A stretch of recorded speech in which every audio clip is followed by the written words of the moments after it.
All right, so let's take a moment to talk about this response in hopes that this will help you to improve on your future writing assignments.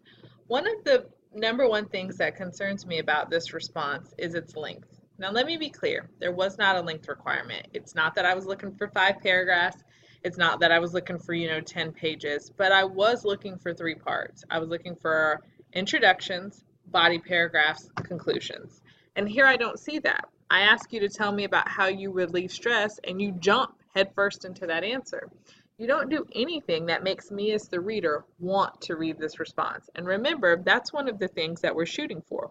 Why, as a reader, should I be interested in this response? Is it going to be thought provoking? Is it going to teach me something? Is it going to change my view of the world? You have to use some introduction technique to make that clear. So I'm going to recommend that you click on this English Help tab and that you go back and review the different techniques that we use to talk about how to introduce. The other thing that you want to keep in mind is that there should be some type of conclusion, and that conclusion is really designed to help your reader understand why they read this essay. So why do I benefit from knowing how you relieve stress? Are these techniques that are going to help me relieve stress? Is this some new technique on how to relieve stress that I may not be aware of? Like, your conclusion needs to in some way address that.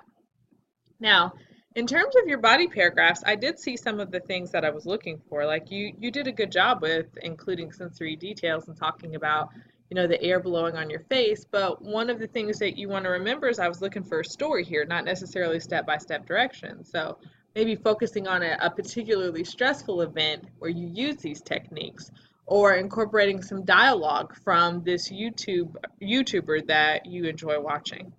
The final thing I want to talk to you about actually has to do with grammar and mechanics. And this is a big deal for me because, you know, what I'm looking for in terms of the actual content of the essay, whether it's narrative or illustrative, will change. But in terms of grammar and mechanics, those rules aren't going to change, and I'm always going to be judging you on them. So let's look at this sentence, and I want to pay particular attention to your use of the word "and." So watching his streams calm me down because I get to watch amazing gameplay, and I laugh most of the stream because of his rages and him roasting haters in the chat. So this is one of those reasons that you want to go back and proofread, because this should be watching his streams calms me down. All right, so let's look at these two ands. We use and in a variety of ways. Sometimes we use and to connect ideas. For example, I like peanut butter and jelly sandwiches. Now, if you bring me a sandwich with just jelly on it, I'm going to be very upset with you. If you bring me a sandwich with just peanut butter on it, I'm going to be very upset. I want a sandwich that has peanut butter and jelly on it. So I'm really using and there to combine two ideas that make one single new idea. Sometimes we use and to connect sentences. I like big butts, and I cannot lie.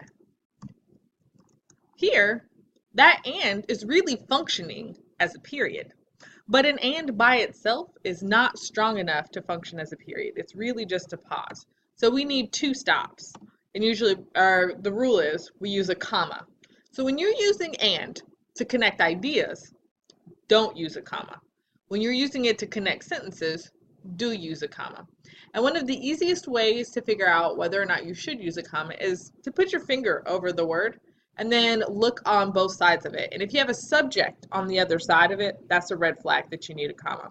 So if I look at this first and, watching his streams calms me down because I watch amazing gameplay. That's a complete sentence. I laugh most of the stream because of his rages and him roasting haters in the chat.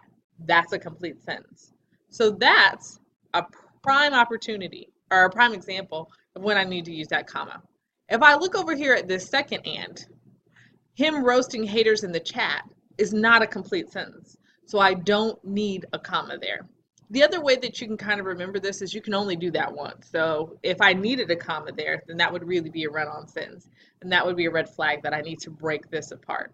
So you want to make sure that you're paying special attention to how you're using coordinating conjunctions, especially and, or, and but. So I'm looking forward to seeing your future responses. You have a little bit of an uphill battle based on this grade.